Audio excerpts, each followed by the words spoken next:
China manufacturing won't be replaced in the next decade, despite what the West is trying so hard to do. And that's for minimum four different reasons. Reason number one is that China has such an ingrained supply chain here. This is the only country in the world where you can build a product from front to back without having to import anything, right? Everything can be built within its country's own borders, which Hmm.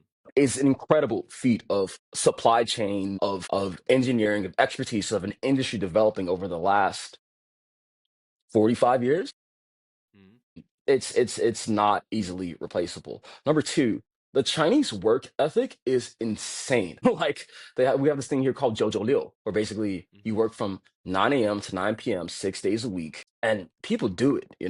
So this second point is in juxtaposition with other Southeast Asian countries like Thailand or Vietnam.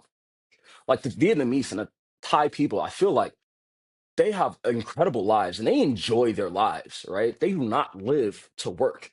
Whereas the Chinese, I think they're willing to sacrifice a lot more to fight for their futures. Hmm. Yeah, yeah. So that in manufacturing, that creates a very efficient workforce, a very efficient workforce.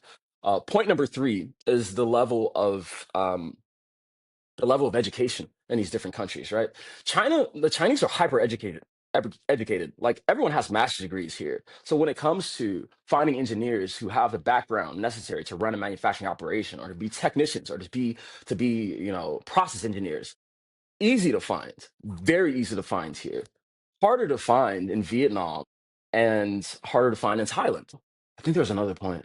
Oh, um, eh, let's call it costs and efficiencies.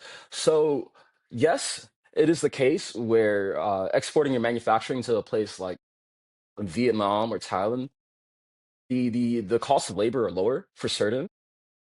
But because of the points I just mentioned, you're taking efficiency hits. So, what a Chinese company can do in a day, if a Chinese company create 10,000, maybe at one of these Hmm. other countries that are still developing their infrastructures, they can only do 500 or 600, right? So when you're working at like the scale of a medium to large enterprise, these are hits. Like, these are hits on your ability to produce on time and reach your target market.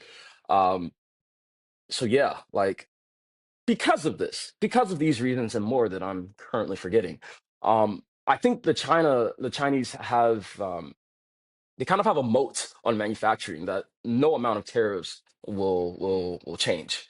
Hmm.